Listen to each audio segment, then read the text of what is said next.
We need to do a show on why EV mucks. Here we go. So, okay, we're live now. Let's run a quick test. We're here to do some reviews. Actually, not reviews, but we're going to look at some comments, right, Paulie, from the Stadium Tour show. I'm pretty excited about it myself. I can tell. I'm going to throw this question up real quick and see if you can see it. Can you see it? I cannot. You'll have to read the questions. Okay, that's what we'll do then. All right. Okay, so we're live. We're going to wait for some people to come into chat.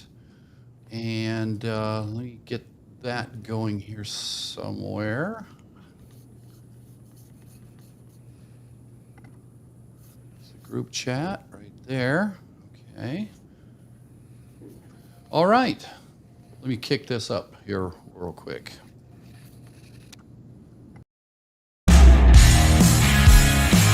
T-minus 2 minutes.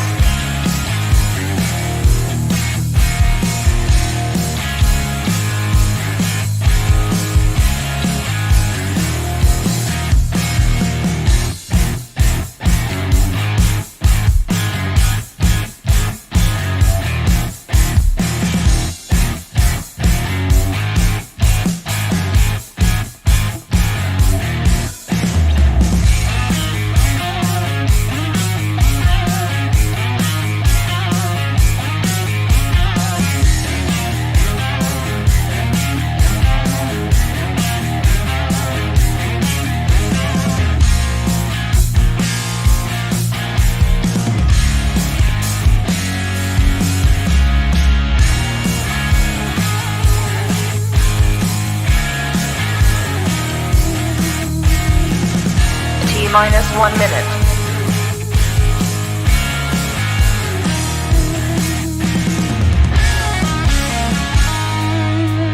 T-minus 50 seconds.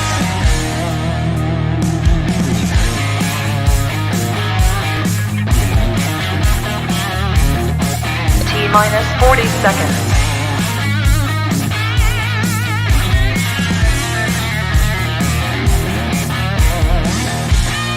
T-minus 30 seconds.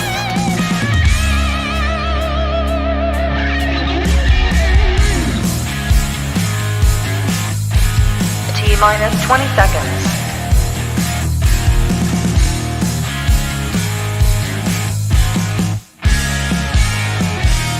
10, 9, 8, 7, 6, 5, 4, 3, 2, 1.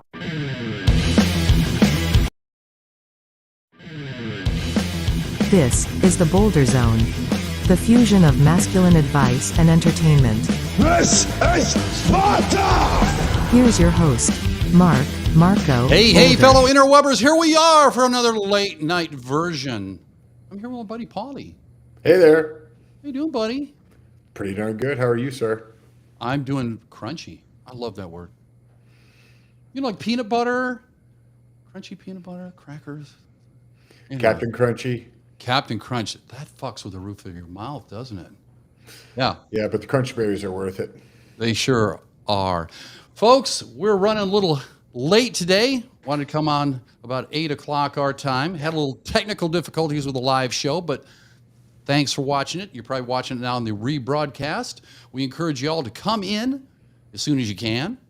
As soon as you see this, we're going to be chatting and taking your comments about the stadium tour. Def Leppard, Motley Crue, Poison, Joan Jett. We got a lot of questions when we put out this show a couple of months ago. A lot of comments, a lot of great input, and so we thought we'd give you guys some respect and post some of those and talk about those. So we hope you can see those. If not now, on the rebroadcast later. So why don't we get into it, Paulie? You doing all right? I'm doing great, man. How are you? Okay, well, I'm doing good. So let's jump right into a question here. And if anybody comes on to see this and you got a question yourself, go ahead and jump in the chat and we will get right to you. Okay? All right, let's see here. Let's see. The first question is from George De Jesus. He said, "You guys do not review Poison or Joan Jett. Kind of curious to know your grade of them on that tour." Well, George, we definitely did go into a lot of detail about Poison. We sure did.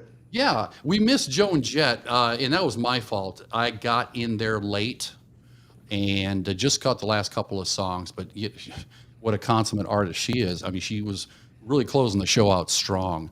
But as far as Poison was concerned, I refer you back to the show. As you see, we got a little graphic up there in what the show was called. And I encourage you to jump into the YouTube channel. That would be youtube.com/@BoulderZone. Pretty easy, @BoulderZone. And we've got a bunch of wonderful shows up there. Lots to do with manhood, lots to do with music, and lots to do with Paulie, too. And those are worth watching most of all, I think, personally, but whatever. Well, we know we're running behind a little bit today, but we would appreciate your subscription. If you have never seen our show before, we'd like that. And speaking of likes, why don't you punch that little thing too? Yeah, it's not up there on the live feed, but I'll get it next time. You guys know what to do. All right, so we did cover that. Let's go to the next question. The next question is from Bondolero 007. He says, "I was a teen in the 80s, and I saw Motley Crue, Def Leppard, Van Halen, Rat, and Poison with the original lineups, and they were amazing. Those were the best of times." Paulie, I think I have to agree with that. The 80s. Absolutely. I saw Def Leppard on the Hysteria tour in the 80s, the actual tour, and it blew me away. They were amazing. They were great showmen. Europe opened up for them. It was unforgettable. Yeah, we covered that in the show as well, and went into some detail there about Joey Tempest and all of that. It's great to hear that they're out there and they're still sounding great.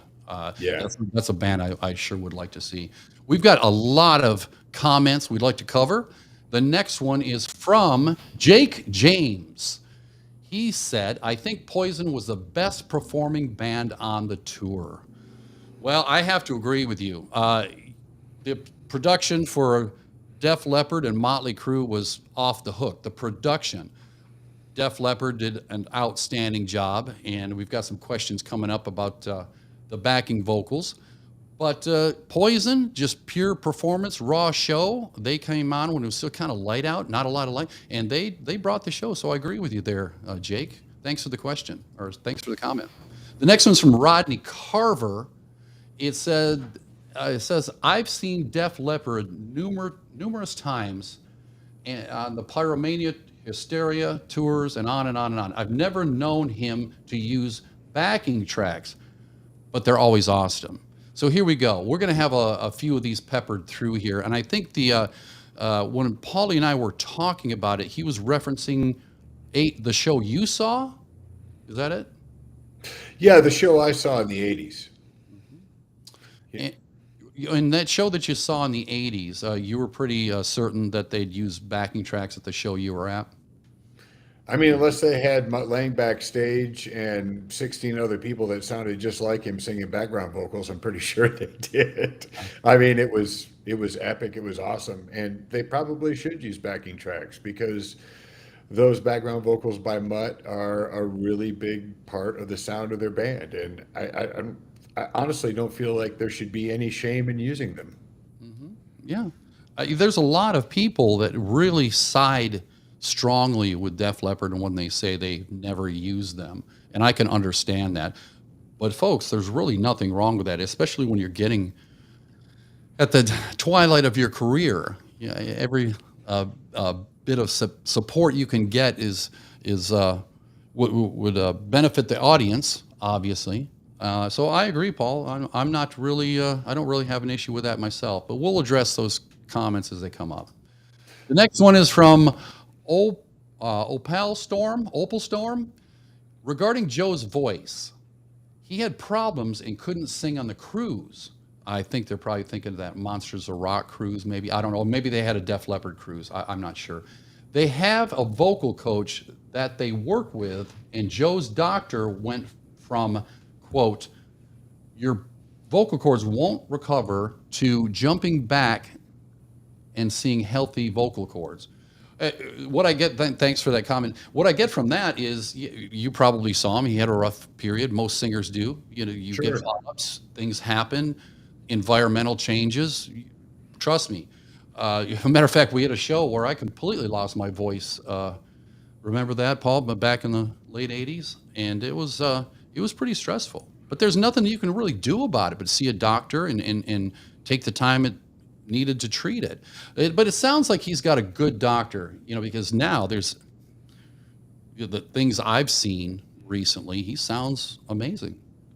Well, so many things go into a great vocal performance. How much sleep you've had, nutrition, your health at the moment, the amount of humidity in the air. I mean, all sorts of things go into that. So, it's not really bad on him that he might have a bad night. It's not like he's playing a guitar where he can just, change the strings on it. It's not that sort of thing. So, I'm sure that did happen, but no bad on Joe Elliott. It's not his fault. He's human.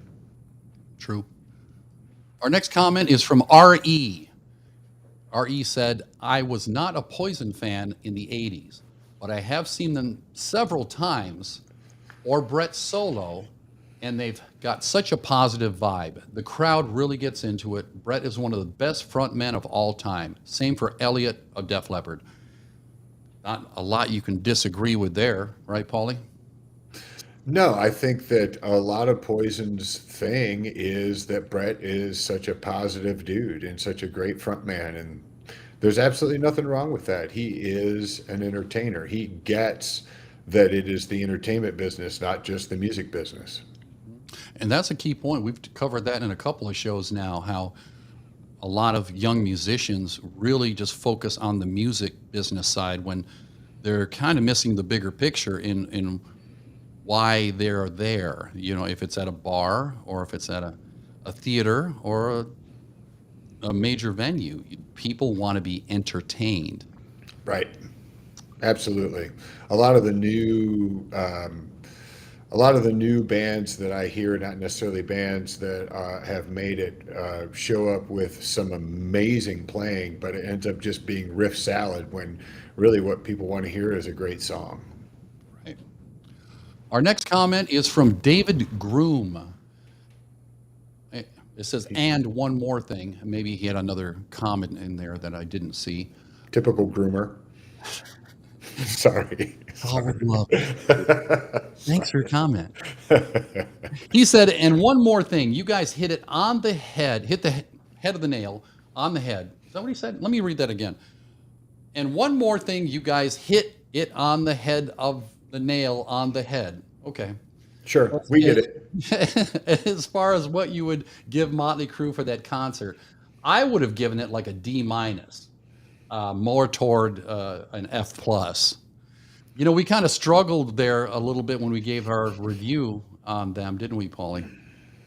Yeah, it's really hard to say bad things about someone that you, at least at one point in time, respected so much. All right, let's keep on moving here, and we will get to next comment. This is from David Leakham. Saw Motley Crue on the Dr. Feelgood tour in Oakland, California. Nice. Wishing Mick Mars a good touring retirement. Oh, that's a very nice sentiment. Yeah. The Dr. Feelgood tour, what do you say, Paul? Was that probably the last really decent one they had before things started shaking apart with Vince? I'm embarrassed to say I'm not really sure what album came after Dr. Feelgood. Do you know? It wasn't the, that was the green one, the Dr. Feelgood. Yep. And I believe Girls, Girls, Girls was before that, right? Before that, yes. Boy, folks, you seeing this? Chime in, let us know. I'm a little embarrassed that I don't know that. That's pretty common trivia knowledge there. So I think it was. I think the reason we can't remember is because it wasn't memorable, and probably our friend commenting is correct. right. I think there's a comment coming. I reviewed them real quick, where somebody talked about the Carnival of Sins tour, and we'll get to that, but that was my favorite. Okay, the next comment is from Mike Hunt. Mike,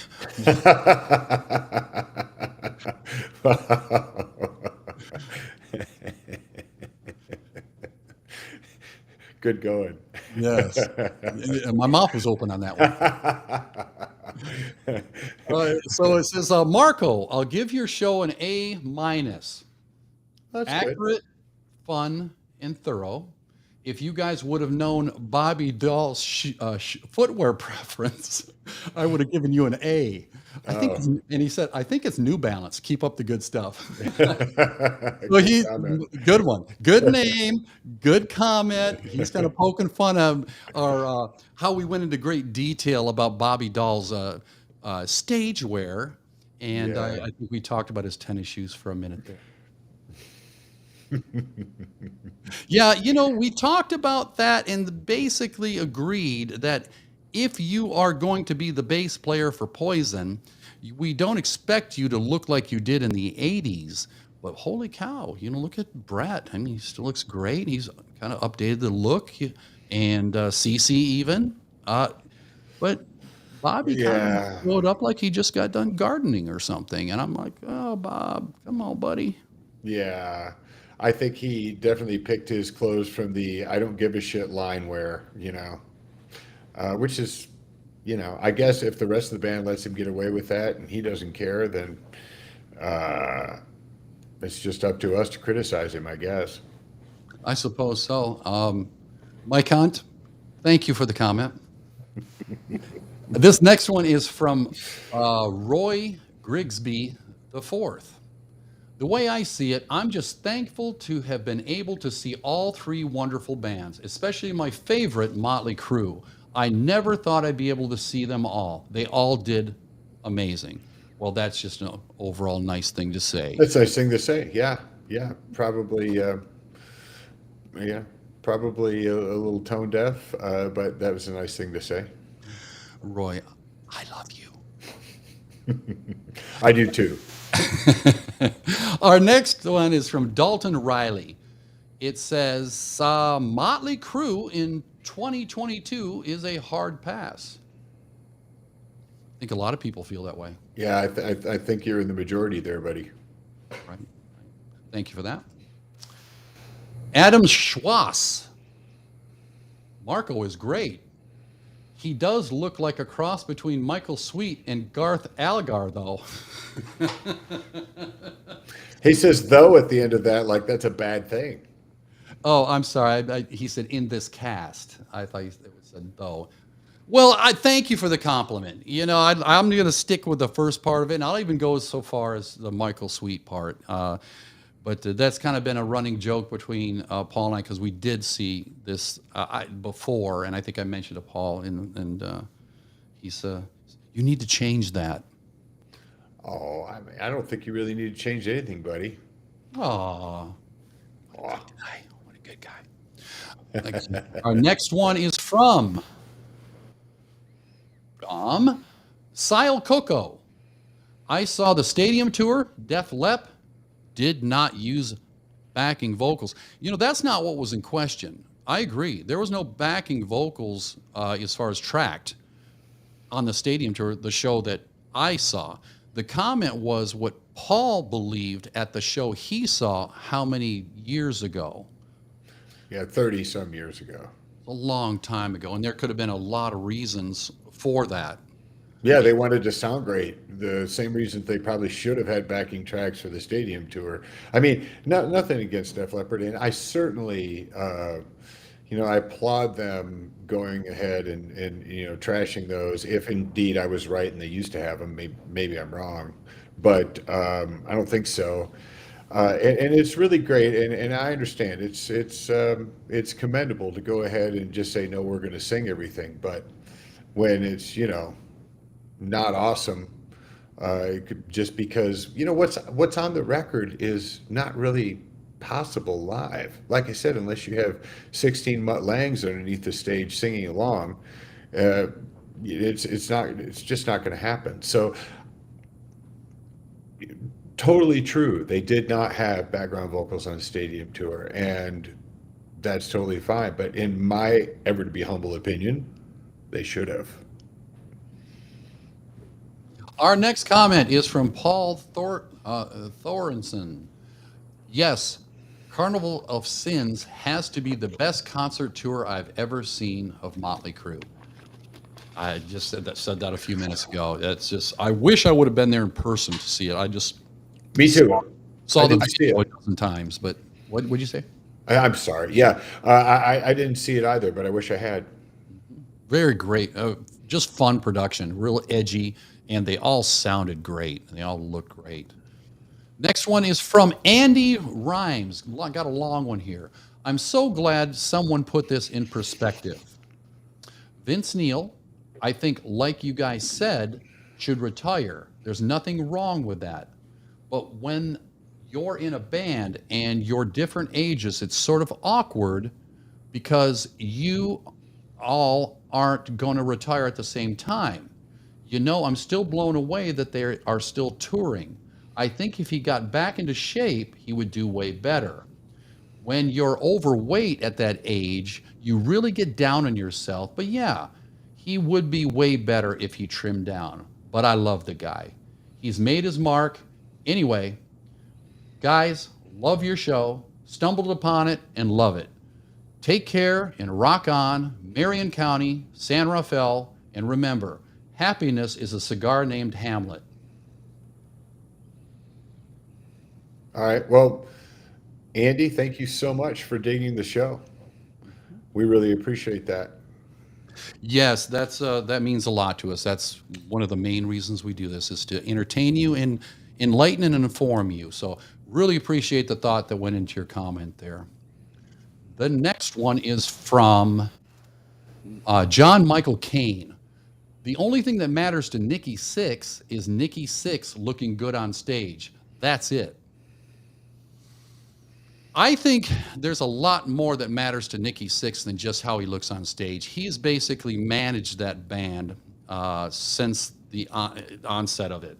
He's had his fingers into a lot of projects and made that band a lot of money. Now, behind the scenes, that's what that is. On stage, I've always been impressed with his performance. How he looks, I think that's part of the show. It's like Paul said, the entertainment business. You don't want to get up there and look like Bobby Dahl. You want to get up there and you want to look like Nikki Sixx. Paul? Yeah. I think Bobby Dahl should really take some cues from Nikki Sixx in this arena, because it's important to look cool. You're in one of the biggest rock bands ever. No shame in that being a priority to you. Absolutely not. Good for Nikki. Very good. Next comment is from Brian Pilmer. These comments on Bobby Dahl are just how I felt. I'm glad it wasn't just me. That's good to hear, Brian. It's good to hear that we are connecting with everyone else out there, and you agree with what we say on that. You know, our whole point was not to get down on Bobby Dahl. That wasn't it. We just don't understand why you'd be in Poison and not put the effort into the look a little bit. I still don't get that. Yeah, if you were playing bass in a jazz fusion group and you were an amazing musician and everybody was there to hear what you were going to play, then what you wear is not that big of a deal, because at that point you're more in the music business. But Poison, not that I'm not saying they can't play, but their entertainment is more than just the music. There's a vibe and a look and just an entire emotion that goes along with Poison. That's why everybody likes him so much. That's why everybody likes Bret Michaels, because he's a real positive kind of guy, and anybody that watches that band is going to have a great time. They're not necessarily going to walk away saying, "Oh wow, that guy had amazing chops," or "He played a great solo on the third song." They're going to say, "Man, we had a great time. It was a great big party, and everybody had fun." And that's what it's about. So if you're in that sort of band, yeah, you might want to dress up a little. Yep, absolutely. And if you guys, I'll remind you again, if you want to see the show, the full show that we did, that's the thumbnail that's out on YouTube right there at Boulder Zone on YouTube. Next question is from One Cool Medic. Poison was hands down the best on the tour. I think we've said it several times now. They came with a show. There was the little exception there, and we can't forget about Ricky back there. You know, Ricky was just holding it down and looking great and sounded great, mixed out great, sound great out at the mains. I mean, I really was impressed with their sound most of all. It just wasn't pushed so hard. It was pretty clear. You could hear everything Brett was saying, and they were having fun up there on stage. So I can't disagree with that. Yeah, I mean, Bobby's wardrobe aside, there's not really anything bad to say about him. I mean, that the hat with the hair in it that Cece was wearing was a little weird, but it doesn't matter. I mean, the idea is they put in the effort. Mm-hmm. Next comment is from Graham Arnazzi. Very good podcast. I enjoyed your insider perspective. Difficult to disagree with. Was that the Houston concert you attended? Yes, it was the Houston concert at Minute Maid Park, an amazing facility, and we were pretty fortunate to be so close as to catch the sweat. So a pretty good venue, and it sounded pretty good too inside of there. Next question is from Yvonne Sanders. BM Brett Michaels always looks like he's having fun, which rubs off in the crowd. No doubt. That is what he's about. He is about involving the crowd, giving attention to the crowd. That's his thing. That's his jam. That's exactly his game plan. Yeah, absolutely. Like we just said, it's a party, and he is the MC of it, and he's darn good at it. Yep. Next comment is from our old friend Jeffrey Bussey. You remember for Jeff from the last live show? I do. Chat? Yeah. Yeah, he had a lot of cool things to say. Good guy. I'm glad I saw Crew in 90 and 99 when Vince could hit the notes. Absolutely. It's always, that's the memory you want to hold on to.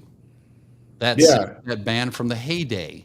That's what you want to hold on to. And for an artist to kind of leave, and he's not left yet, but he probably should, and sound like this, I try to remember the good days. Paul? Yeah, absolutely. And I agree with that. And it would be really great if Vince would just take care of himself. Vince, don't eat before 2:00 every day for a year. I think that would help you out. Hey, we have a live comment here from String Thing. Yeah, what is that, Paul? I love Motley, but with no Mick Mars, it's not the same crew. What do you think? Well, it's not going to be the same. Mick Mars is a unique and amazing guitar player, but I got to say, I can't imagine anybody else sliding in there and rocking it as hard as John Five. I mean, I can't think of another guitar player that would fit in there better. I agree with you, String Thing, but at the same time, Mick is just had failing health, and they had to get somebody, and John Five is just amazing. In fact, he played a show in Nashville as a solo artist, and I went to that show. It's one of the best shows I've ever seen. The String Thing, if you've seen John Five, go ahead and give us a comment on it and let us know what you think. But great comment, and you're right. I think people need to cut John Five a little slack. It's Mick is done. And nobody wants to come out and say that, but it's his choice. He can't carry on anymore. So what are they going to do? Do they shut their doors? I guess if they all want to play, they're just going to replace it. Every band does it. So I'm really curious to see Motley Crue with John Five. Like you said, he's an amazing guitar player. Yeah, I am too. I think it's going to be really great. I think that after all of the comments about Motley Crue mostly being about how Vince Neil's not really hacking it. A lot of people didn't have negative things to say about the guitar parts. So, you know, maybe Vince should take some cues from Mick Mars. Maybe. Next comment is from George DeJesus. I think, oh, maybe he dropped into Poison stole the show. Everyone who posted clips from the tour said the same thing. Poison was the gem of the tour. I think it's the second comment that he made. Again, we appreciate your focus on Poison. Your focus is there because you're right. They were damn good at that show. They got that crowd up and involved and warmed them up. And I know that wasn't their job, but boy, they warmed them up for Def Leppard, and it was off the hook. So yeah. Yep. That. Kudos to Brett Michaels for sure. I mean, in the whole band, but you know, he's the leader of the party there. Amen. Next one's from Cape Cod Karen. Was at the stadium tour August 5th in Boston. My least favorite was Motley Crue. I love Joan Jett, and Poison was fantastic. Def Leppard stole the show. Again, you guys, you're posting comments that are pretty much on the mark. I can't disagree with that. I wish I had seen more of Joan Jett. She just seemed like she was the shit up there. She has been doing this a long time. She's got a good band, and I wish I wouldn't have got there so late. But thank you for your comment. The next one is from Nobody's Alt But Mine. You can tell Joe did something to get better. He didn't sound this good on the Journey tour. Oh, the Journey tour. I don't think Def Leppard has ever paired with Journey, have they? That'd be an odd pairing, but could happen. Yeah.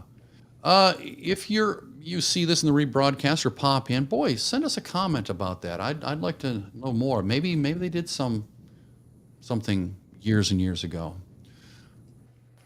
Next one is from David Groom. David's back. It said, okay, guys. The first time I've seen your show, and I'm quite impressed. Thank you. Being that I grew up in the 80s during Motley Crue's versus Sister, you know all the guys,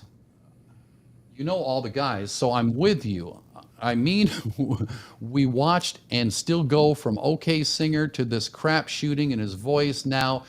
And yeah, he supposedly was working on his voice, and supposedly he's doing real good on it for the show. I don't see it. I mean, hell, did he fall off the stage right before they were setting out? They were coming back. I mean, it's time for Vince to give it up. It really is not as much.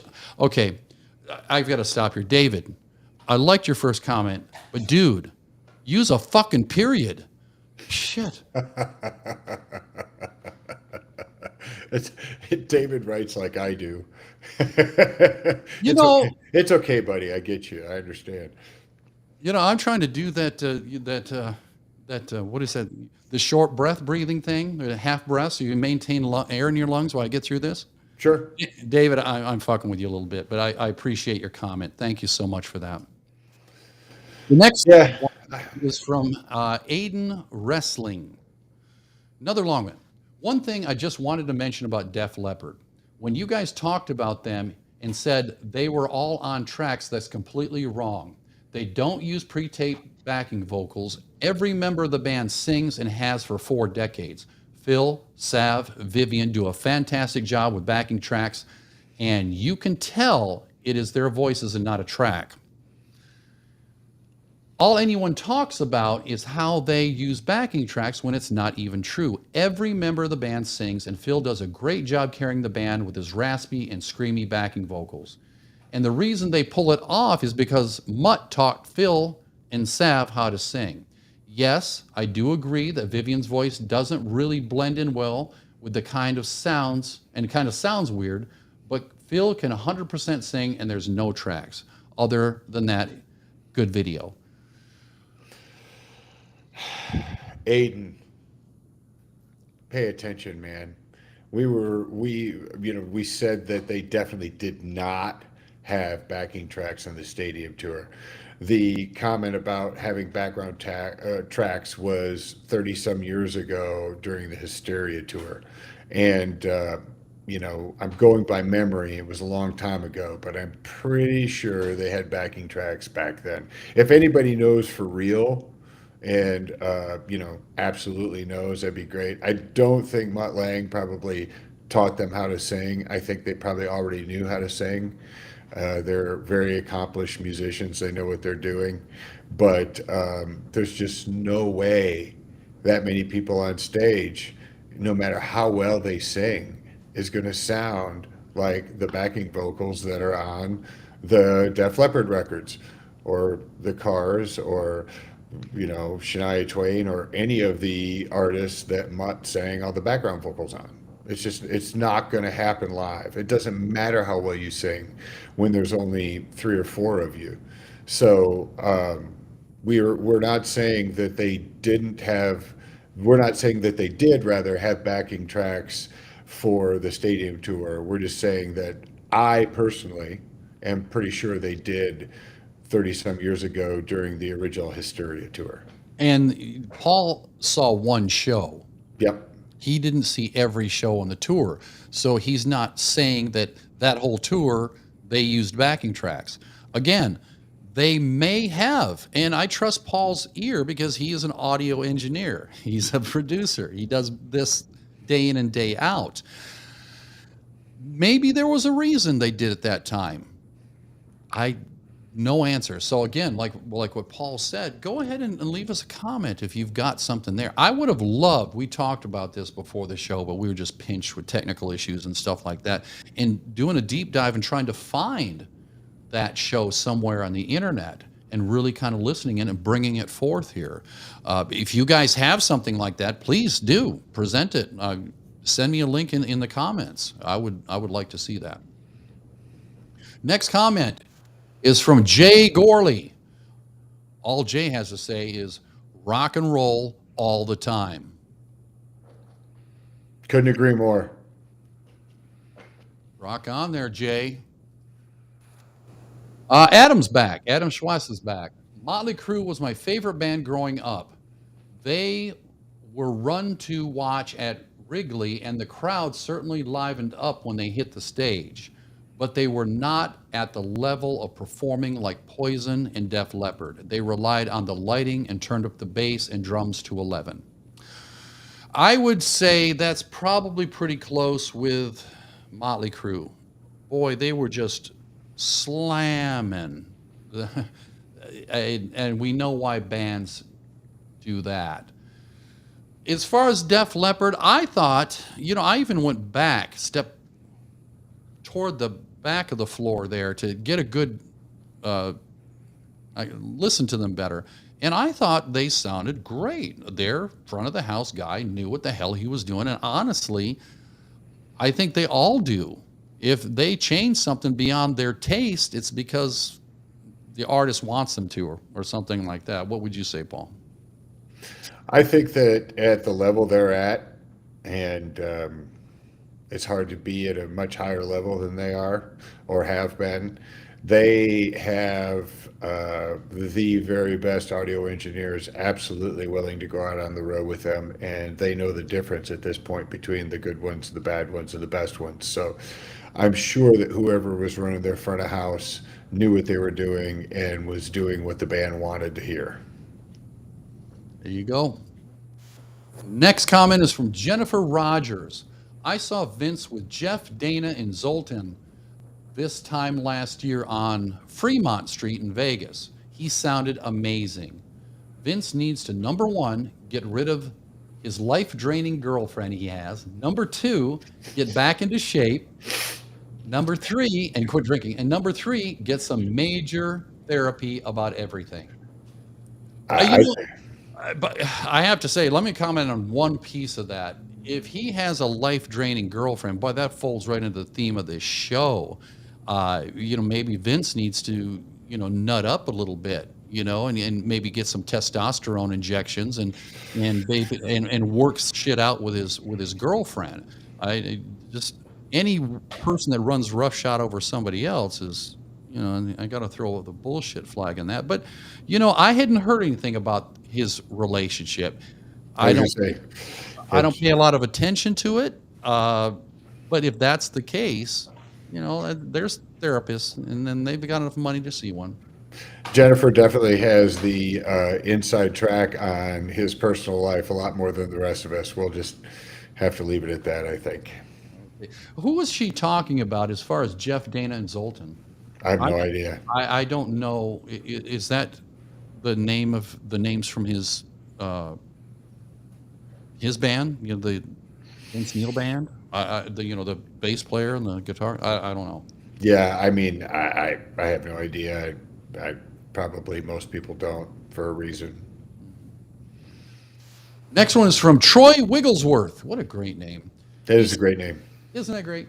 He said, I think your show is great. Oh, Troy, you're a genius. Mensa? I bet there's not any puzzle in any newspaper you can't figure out. Right. Thank you, Troy, very much. Thank you. We appreciate it. The next one is from Mike Milena. It's their opinion about Crew. I thought the first show was great, and as time goes by, the tour dragged them down. Okay, so obviously you were there for their opening tour. Where was that, in LA or something like that? I don't remember what the first one was for the stadium tour. Yeah, okay, that's great. Something happened at show 2. I don't know. I guess you'd have to be following them around to be able to make a judgment there, but we can only go by the show that you saw. Yeah. And the show that you saw in the past, yeah. Right. Yeah, everybody else seems to agree with how you felt about the stadium tour, and the videos that you brought back seem to reinforce it as well. Mike, go ahead and check out the show if you haven't already. Well, obviously you commented on it, but watch it again. Do me a favor, watch it again. Okay, the next one is from Lynn7Mo. The first video of yours I've seen. I agree Vince needs to retire, not only because of his singing, but he doesn't know the lyrics half the time. Keep up the great work, guys. I'll be watching. Lynn, thanks. That means a lot to us. It fuels the tank. And honestly, yeah, you're charting right along with everybody else. Everybody kind of feels it's time for him to, pull the plug. Or lose a bunch of weight so that he can, move and breathe, which might be, kind of elementary elements to a good vocal performance. Yeah, we talked in the show, Paul, about the lyric part of it, but the part that we both just had a big question mark above our head on was... Yeah. Time isn't just a magazine, Vince. Next comment. Our friend Paul is back, Paul Thornson. I Cool. paid good money to watch a show and to have a cameraman standing right on stage in front of all the people I wanted to see. I get it. Yeah. Those tickets cost a lot of money, and they did have those guys with the black T-shirts running around in front of Motley Crue, and the other bands didn't have it. It was distracting. I agree with you, Paul. Yeah, absolutely. I mean, I wasn't there, and I didn't notice that in the videos that you took. But at the same time, for a ticket that's that ridiculously high, maybe skip a little of the archive video and let the audience look at you. Next comment is from Saint Germain. In my mind, the vocals for most all Motley Crue songs are not very technical. Not like Motley Crue or Journey. The dude has straight up forgotten how to perform, sing, and keep time. Okay, what do you think about the first thing that he said? The first point about most Motley Crue songs are not very technical. Man, I don't know. I think that you'd be hard pressed to find somebody that does a really great job singing "Shout at the Devil" or, I mean, technical. I don't know about technical, but I mean, part of the reason I think that Poison is nailing it so much is because Poison songs are a lot easier to sing than Motley Crue songs. So as time goes by, Brett can still do it. But I'm going to disagree. I think that Motley Crue songs are probably technically pretty hard to sing if that's what we're talking about. Now, musically, I mean, if we're going to talk about, are their songs musically intricate? Yeah, some of the guitar parts and things like that. I want to agree with you, but I just can't. Yeah, I agree with the vocal side of it. Pulling off a few of those myself. I mean, but anyone can almost sing, "Home Sweet Home." But you get back to some of the earlier stuff, and even some of the mid-range stuff. It's not that It's not easy to sing. So, Yeah. next comment is from our buddy Paul. Is back again. Paul. Wow. He said his moo. That's what he came out in.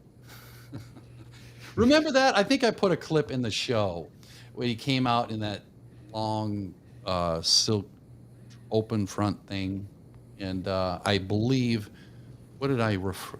I referred that. I thought I said he looked like some WWF wrestler.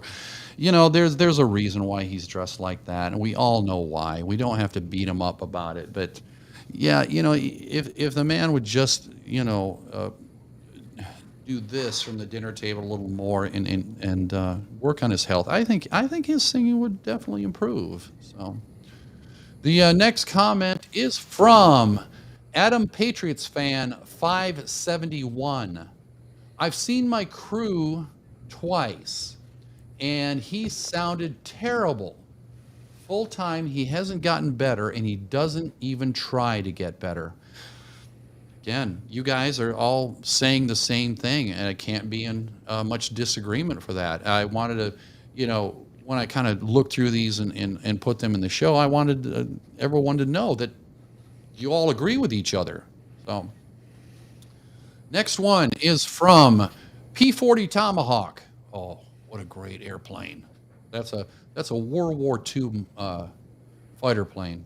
Anyway, I think it's called "I Don't Give a Shit." I'm still going to take my fans' money, even though they wouldn't embarrass themselves coming out at this age and signing a contract to stop that from happening. Oh yeah, that didn't last long. And Vince Neil, I don't know what's worse, the band behind him letting him sing like that, or Vince Neil not giving a rat's ass and coming out and singing. Wow. Well, they did let him do it, but I think we also covered that in the video that it seemed like the other members of Motley Crue were a little disgusted with what was coming through the vocal mic, and I don't know. I mean, maybe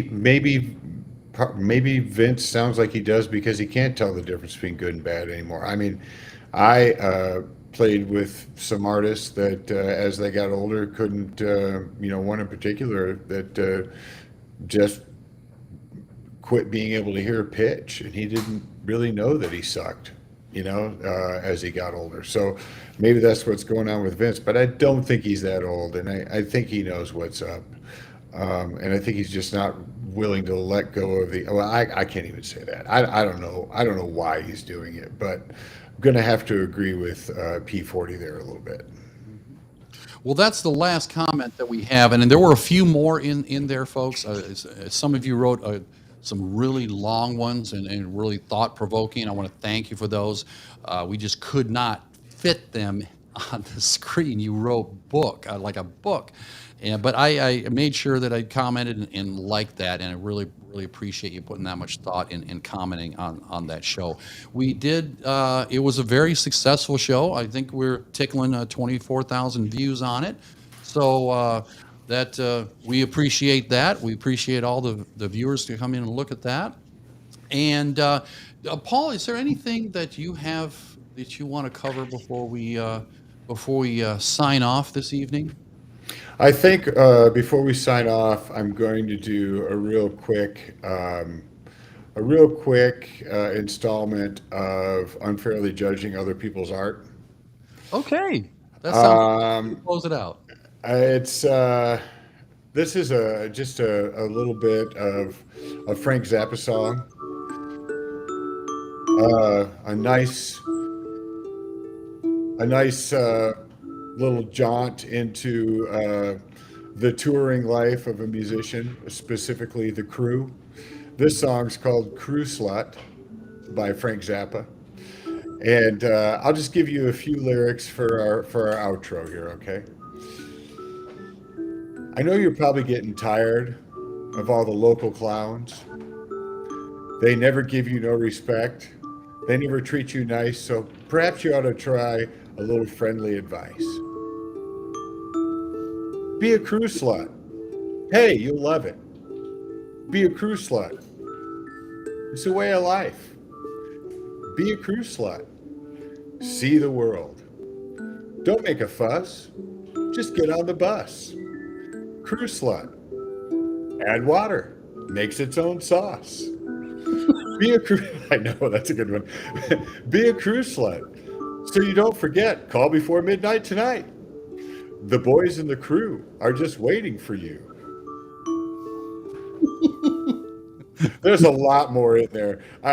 Normally I don't just, take stuff, but there's one in here where he talks about, taking a ride on the mixer's face. Anyway, if you get a chance, check out Crew Slut by Frank Zappa. Normally, we make fun of lyrics that really suck. These don't really suck. They're just hilarious. Yeah, that's very good. And in Zappa, he has got some creative work, not just the lyrics, but the music as well. So, I'm not a huge Zappa fan, but there's some songs I've enjoyed listening to over the years. So, Paulie, that's the show right there. Folks, I want to thank you so much for those comments. Keep them coming in. Please comment on some of the other shows. We've got some other musical endeavors in the works, and we appreciate your subscription, your like, thank you, comments, your looks. And I want to thank, what was his name? It was it's a String Thing for popping in.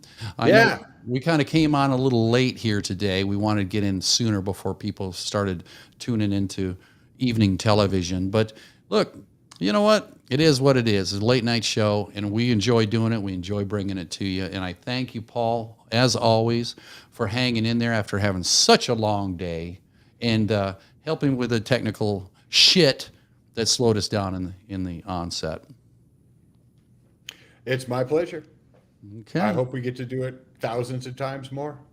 We most certainly will. We most certainly will. Folks, remember to check us out on all the social media platforms, the Twitter, the YouTube, obviously, the Facebook, the Instagram, the TikTok. We're out there. Love to have you aboard there. If you need to talk to me about anything one-on-one as far as manhood things or any issues that you're having personally, you can give me a call. Go ahead and check out the website at boulderzone.com. boulderzone.com. There's a page in there for you to hit to set an appointment, talk, whatever you want to do. Don't forget to go ahead and check out my blog as well. I've got some good things in there for you to read, some good recommendations, some books that are really interesting. They'll really help you in your path. So with that, thanks again, and you know what to do.